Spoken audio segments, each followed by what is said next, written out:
नमस्कार दोस्तों, स्वागत है आपका आपके अपनी YouTube channel government job preparation पर। दोस्तों, जैसा कि आप सभी लोगों को पता है कि मैं यहाँ पर एनसीईआरटी की सीरीज चला रहा हूँ, जिसमें मैं क्लास 6 की हिस्ट्री और ज्योग्राफी की जो लेसन है उनको यहाँ पर डिस्कस कर रहा हूँ, जिसमें मैंने ऑलरेडी चैप्टर नंबर 1 डिस्कस कर लिया है ज्योग्राफी का। और इस वीडियो सेशन में हम लोग डिस्कस करेंगे चैप्टर नंबर 2, जो कि है हमारा ग्लोब, अक्षांश एवं देशांतर।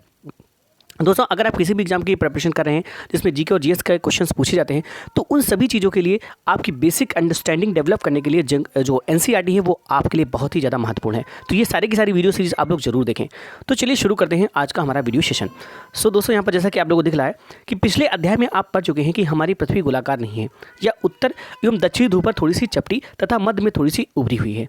क्या आप कल्पना कर सकते हैं कि यह कैसी दिखती है? इस संबंध में जानकारी प्राप्त करने के लिए आप अपनी कक्षा में सावधानीपूर्वक ग्लोब को देखिए।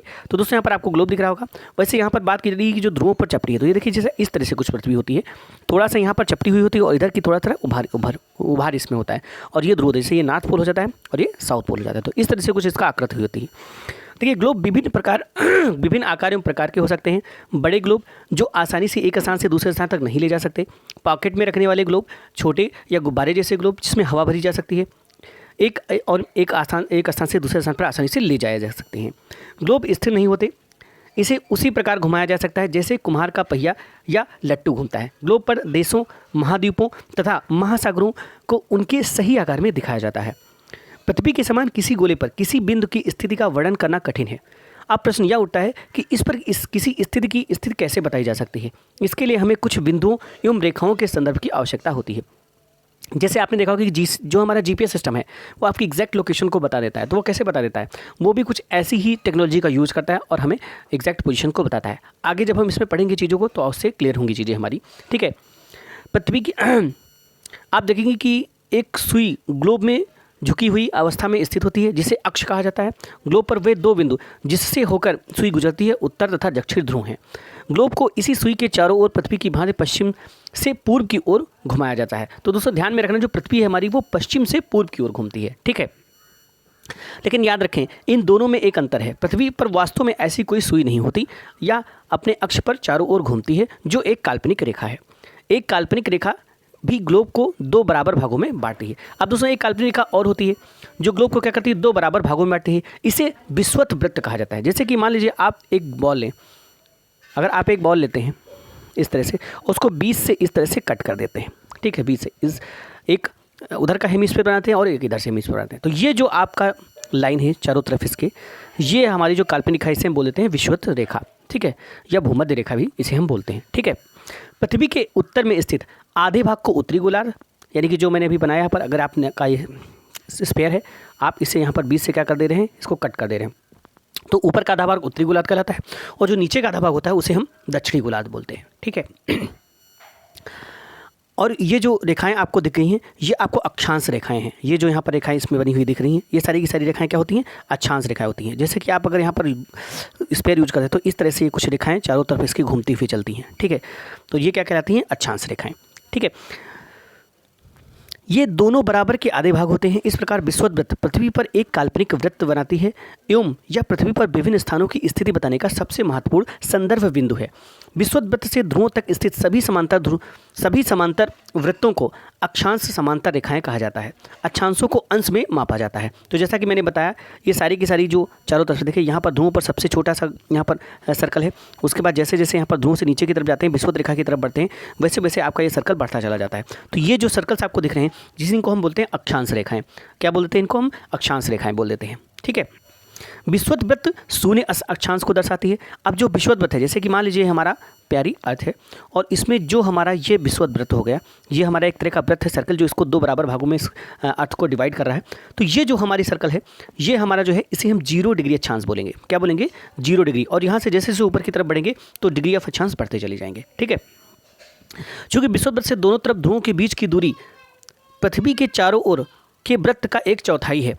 ठीक है, अतः इसका माप होगा 360 अंश, यानी 360 अंश का 1/4 यानी 90 अंश, 90 अंश। इस प्रकार 90 अंश उत्तरी अक्षांश उत्तर ध्रुव को दर्शाता है तथा 90 अंश दक्षिणी अक्षांश दक्षिणी ध्रुव को दर्शाता है। तो आप लोग यहाँ पर देख सकते हैं कि जो उत्तरी ध्रुव हो गया और दक्षिणी ध्रुव हो गया, तो जो 90 अंश उत्तरी अक्षांश होगा वो दक्षिणी उत्तरी ध्रुव को दर्शाएगा। जैसे ये पहली रेखा होगी, अगर आप विषुवत रेखा से चालू करते हैं, जैसे मान लीजिए हमारी अर्थ है यहाँ पर और आप विषुवत रेखा से चालू करते हैं, तो ये आपका 0 डिग्री अक्षांश हो जाएगा। इसके ऊपर ऐसे आगे बढ़ेंगे, इस तरह से अक्षांश बढ़ते हुए चलेंगे और जो हमारा पोल मिलेगा उत्तरी पोल, तो वो 90 अंश जो उत्तर की तरफ जाने पर आपको मिलेगा उत्तरी ध्रुव और 90 अंश नीचे की तरफ नीचे की तरफ जाने पर आपको मिलेगा दक्षिणी अक्षांश। ठीक है, तो इस तरह से अक्षांश का डिवीजन होता है। ठीक है, इस प्रकार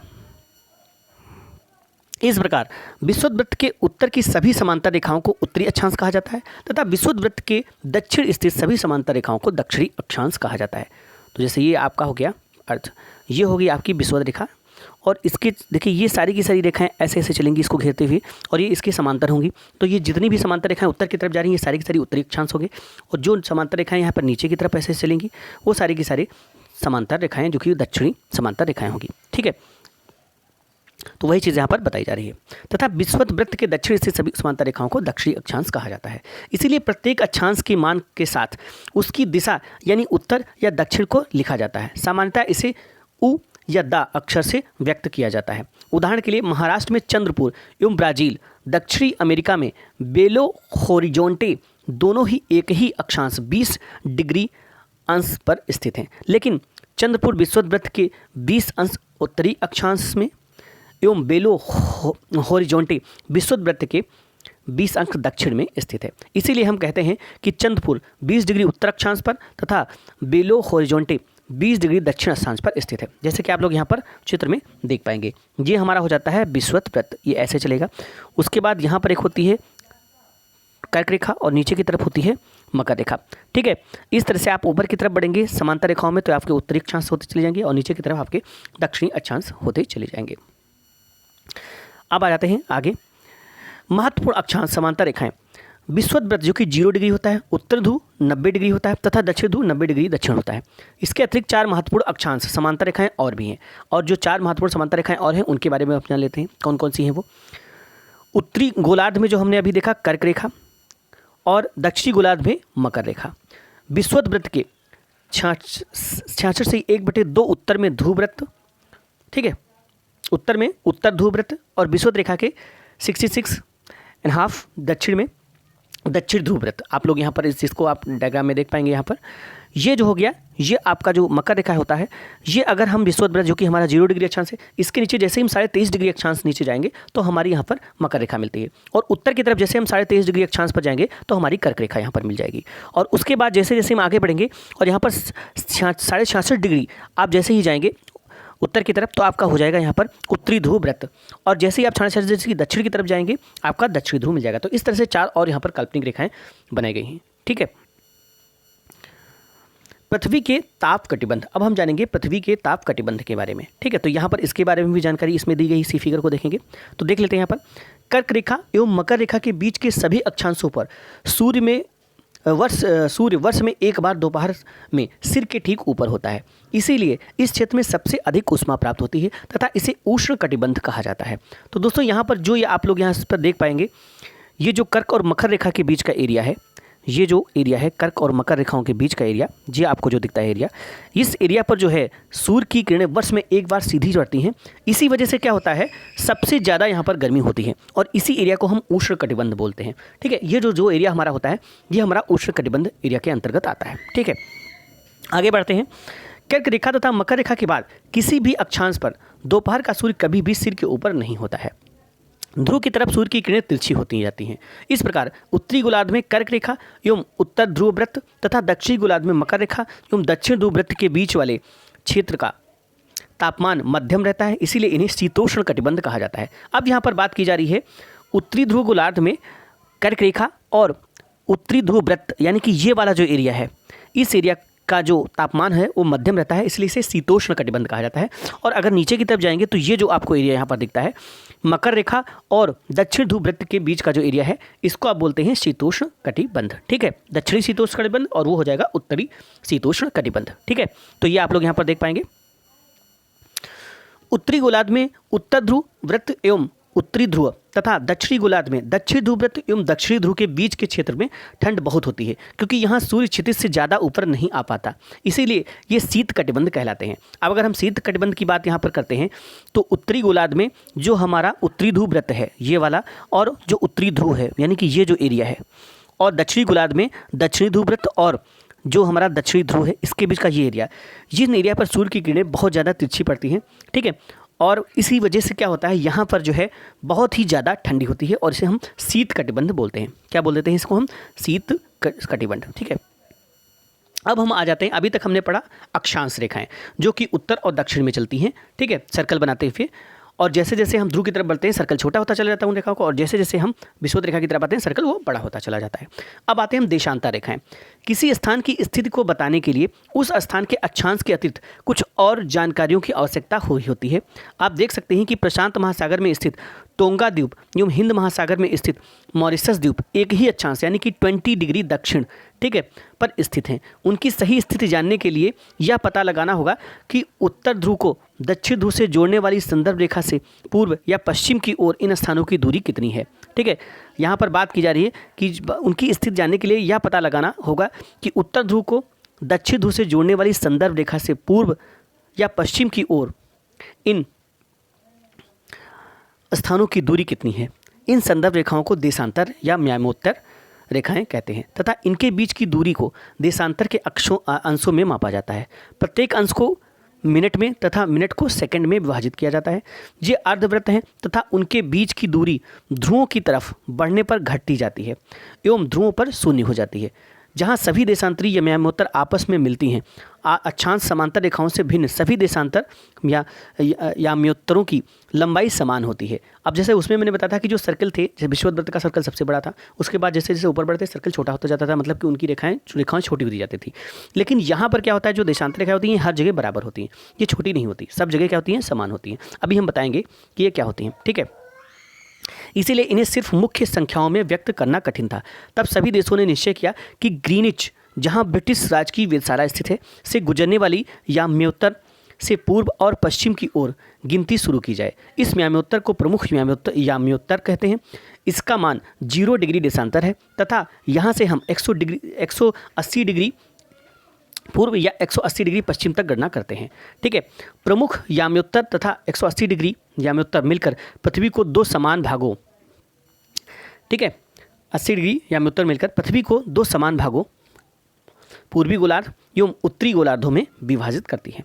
इसीलिए किसी स्थान के देशांतर के आगे पूर्व के लिए अक्षर पूर्व तथा पश्चिम के लिए अक्षर पश्चिम उपयोग करते हैं।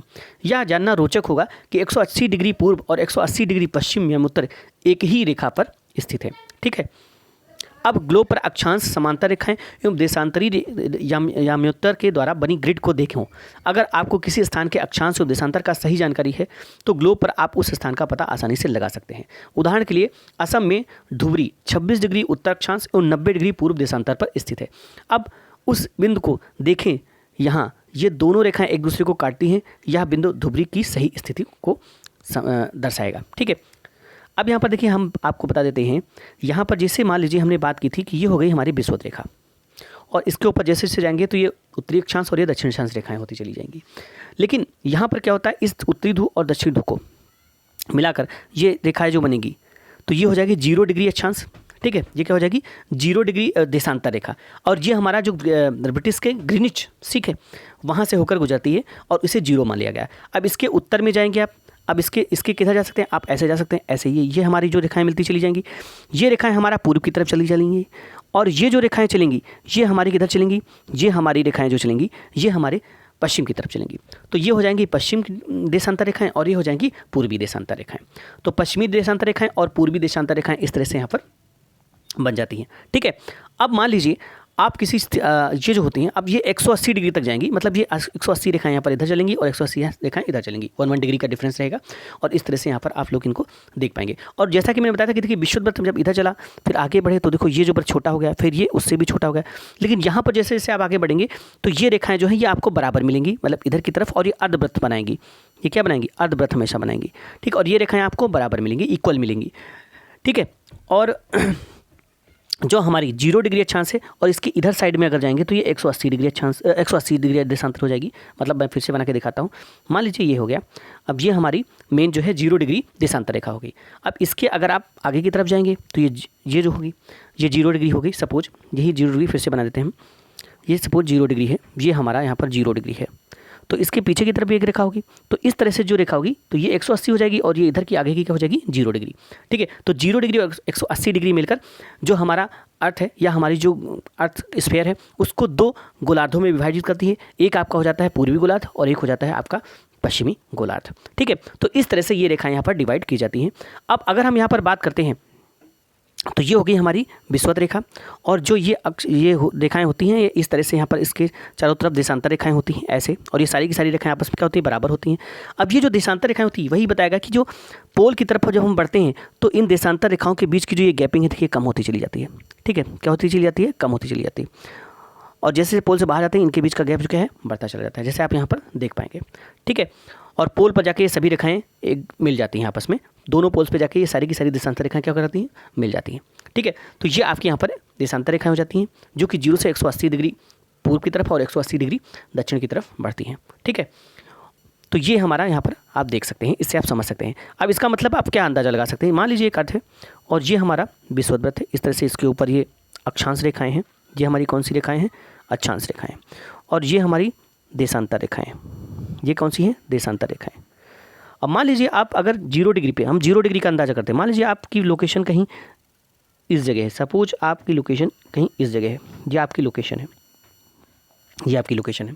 तो अगर आपकी ये लोकेशन है तो ये लोकेशन अगर हम यहाँ पर देखें तो ये लोकेशन किधर की तरफ है, पश्चिम की तरफ है, मतलब पश्चिमी देशांतर की तरफ है।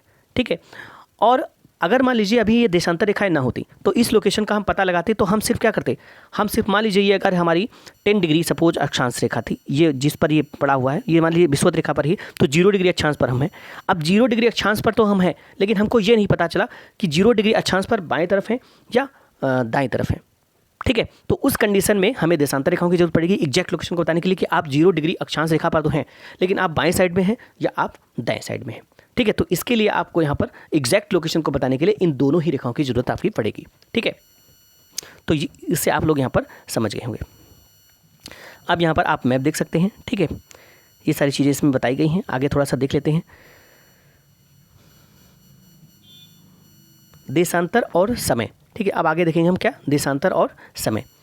समय को मापने का सबसे अच्छा साधन पृथ्वी, चंद्रमा एवं ग्रहों की गति है।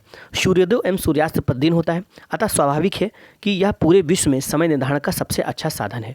स्थानीय समय का अनुमान सूर्य के द्वारा बनने वाली परछाई से लगाया जा सकता है, जो दोपहर में सबसे छोटी एवं सूर्योदय तथा सूर्यास्त के समय सबसे लंबी होती है। ग्रीनिच पर स्थित प्रमुख याम्योत्तर पर सूर्य जिस समय आकाश के सबसे ऊँचे बिंदु पर होगा उस समय याम्योत्तर पर स्थित सभी स्थानों का पर दोपहर होगी। ठीक है, वही चीज़ यहाँ पर ग्रीनिच पर स्थित प्रमुख याम्योत्तर पर सूर्य जिस समय आकाश के सबसे ऊंचे बिंदु पर होगा उस समय याम्योत्तर पर स्थित सभी स्थानों पर दोपहर होगी। चूँकि पृथ्वी पश्चिम से पूर्व की ओर चक्कर लगाती है, अतः ये स्थान जो ग्रीनिच के पूर्व में है उनका समय ग्रीनिच समय से आगे होगा, तथा जो पश्चिम में है उनका समय, देखो पश्चिम से पूर्व की ओर अर्थ चक्कर लगाती है, तो इसीलिए जो हमारा ग्रीनिच लाइन जो होगी उसके जो पूर्व में होगी उनका समय आगे की तरफ चलेगा और जो हमारा पश्चिम में होगा उनका समय थोड़ा सा पीछे चलेगा। ठीक है, समय के अंतर की दर की गणना निम्नलिखित विधि से की जा सकती है।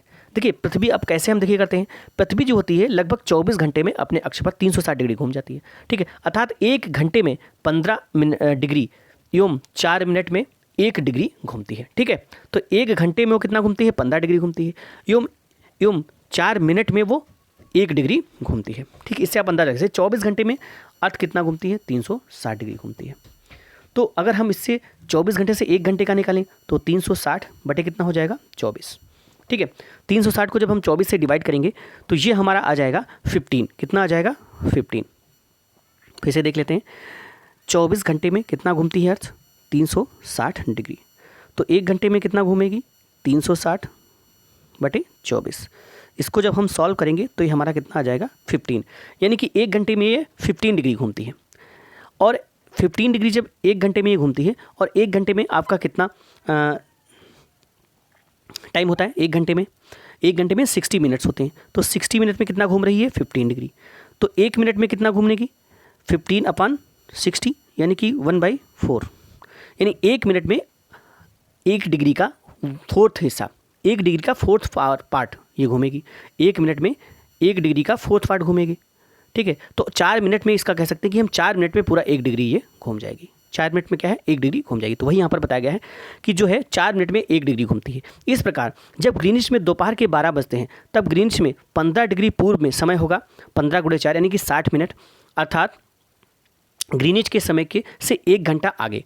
मतलब कि जब आप मान लीजिए 12 बजे हैं आपके ग्रीनिच पर, जो ग्रीनविच मीन टाइम है, लाइन है, रेखा है, तो वहाँ पर अगर आपके 12 बजते हैं और अगर आप पूर्व की तरफ जाएंगे और कहीं आप 15 डिग्री पूर्व की तरफ चले, आपका जो लोकेशन है वो 15 डिग्री पूर्व की तरफ है, ठीक है, पूर्वी देशांतर की तरफ है, तो उस कंडीशन में आपको वहाँ पर कितना समय लगेगा। तो मैंने बताया कि वो 4 डिग्री, 1 डिग्री बराबर 4 मिनट बनाता है, तो 15 से इसको मल्टीप्लाई कर देंगे तो 60 मिनट हो जाएगा, यानी कि आपका 60 मिनट आगे समय होगा। अगर पश्चिम की तरफ जाएंगे तो मैंने 60 मिनट आगे का मतलब आपका 1 बजने वाला समय वहाँ पर होगा, और वहाँ पर 60 मिनट पीछे का समय होगा पश्चिम की साइड में, ठीक है।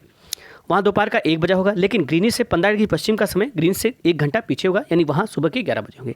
इसी प्रकार जब ग्रीनिच पर दोपहर के 12 बजे होंगे उस समय 180 डिग्री पर मध्य रात्रि होगी, यानी कि आप इसी तरह से आप 180 डिग्री पर जाएंगे तो कितना समय आपका डिफरेंस मिलेगा, तो वहाँ पर मध्य रात्रि होगी। किसी भी स्थान पर जब सूर्य आकाश में अपने उच्चतम बिंदु पर होता है दोपहर में, उस समय घड़ी में दिन के 12 बजते हैं। इस प्रकार घड़ी के द्वारा दिखाया गया समय उस स्थान का स्थानीय समय होगा। आप देख सकते हैं कि दिए गए देशांतरीय यामित्व पर सभी स्थानों का स्थानीय समय समान है। हम मानक समय क्यों मानते हैं? अलग अलग याम्योत्तर पर स्थित स्थानों के समय स्थानीय समय में अंतर, ठीक है। अब यहाँ पर आप इंडिया के बारे में देखेंगे। उदाहरण के लिए बहुत से देशांतरों से होकर गुजरने वाली रेलगाड़ियों के समय सारणी तैयार करना कठिन होगा। भारत में गुजरात के द्वारका तथा असम के डिब्रूगढ़ के स्थानीय समय में लगभग 1 घंटे 45 मिनट का अंतर होगा। अब यहाँ पर आप देख सकते हैं कि जो भारत की अगर हम बात करें तो भारत के गुजरात के द्वारका तथा असम के जो डिब्रूगढ़ के स्थानीय समय में लगभग 1 घंटे 45 मिनट का अंतर होगा। इसीलिए यह आवश्यक है कि देश के मध्य भाग से होकर गुजरने वाली किसी याम्योत्तर के स्थानीय समय का देश का मानक समय मान लिया जाए। इस याम्योत्तर रेखा के स्थानीय समय को पूरे देश का मानक समय माना जाता है। भारत में 82.5 डिग्री पूर्वी 82.5 डिग्री जो पूर्वी देशांतर है उसको जो है मानक याम्योत्तर माना गया है। इस याम्योत्तर के स्थानीय समय को पूरे देश का मानक समय माना जाता है। इसे भारतीय मानक समय के नाम से जाना जाता है, ठीक है। जैसे कि ये लेखा आपको यहाँ पर दिख रही है, ठीक है। कबीर भोपाल के निकट एक छोटे से नगर में रहता है। वह अपने मित्र आलोक से कहता है कि वे लोग आज रात्रि में नहीं सो पाएंगे। भारत एवं इंग्लैंड के बीच एक क्रिकेट मैच लंदन में 2 बजे अपराह्न शुरू होगा, अर्थात भारत के समय अनुसार मैच 7:30 पर शुरू होगा तथा देर रात्रि में समाप्त होगा। क्या आप जानते हैं कि भारत एवं इंग्लैंड के बीच समय में क्या अंतर है? भारत ग्रीनिच के पूर्व में 82 डिग्री 30 मिनट पूर्व में स्थित है। भारत जो है वो ग्रीनिच के पूर्व में 82 डिग्री 30 मिनट पूर्व में स्थित है तथा यहाँ का समय ग्रीनिच समय से 5 घंटे 30 मिनट आगे है, क्योंकि 82 डिग्री 30 मिनट अगर आप इसको 4 से मल्टीप्लाई करेंगे तो 5 घंटे 30 मिनट का समय आपका आ जाएगा। इसीलिए जब लंदन से दोपहर के 2 बजे होंगे तब भारत के समय में 7:30 बजे होंगे।